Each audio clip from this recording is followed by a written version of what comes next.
अरे क्या हुआ मम्मी को? नस खिंचा गया है हाथ का। अरे खाना बनाना है, कपड़े धोने हैं, हटो। नहीं, इस हालत में कैसे काम करोगी भगवान? तो तुम कर दो, जाओ।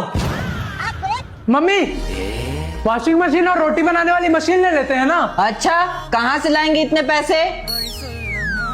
अगर आपके सामने इंडिया का झंडा और पाकिस्तान का झंडा हो तो आप कौन सा झंडा उठाओगे? मेरी तरह इंडिया का झंडा उठाने वाले इस वीडियो को लाइक और चैनल को सब्सक्राइब करें, और पाकिस्तान का झंडा उठाने वाले कमेंट करें। लाइक और सब्सक्राइब वही करेगा जो इंडिया का झंडा मैं लाऊंगा सब।